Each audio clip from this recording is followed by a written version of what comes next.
Hi guys, Tony here from AK Autos. Today I'm going to show you how to refit a pollen filter on a Citreon C1. This is the same as the 107s and the Toyota Aygos. If you look up underneath here, get a better angle. This plastic, let's push it in and pull it out.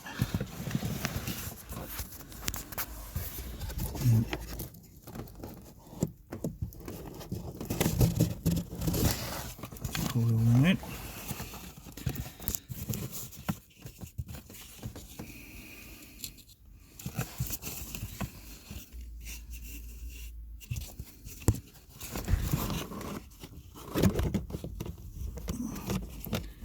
And slide the new one in.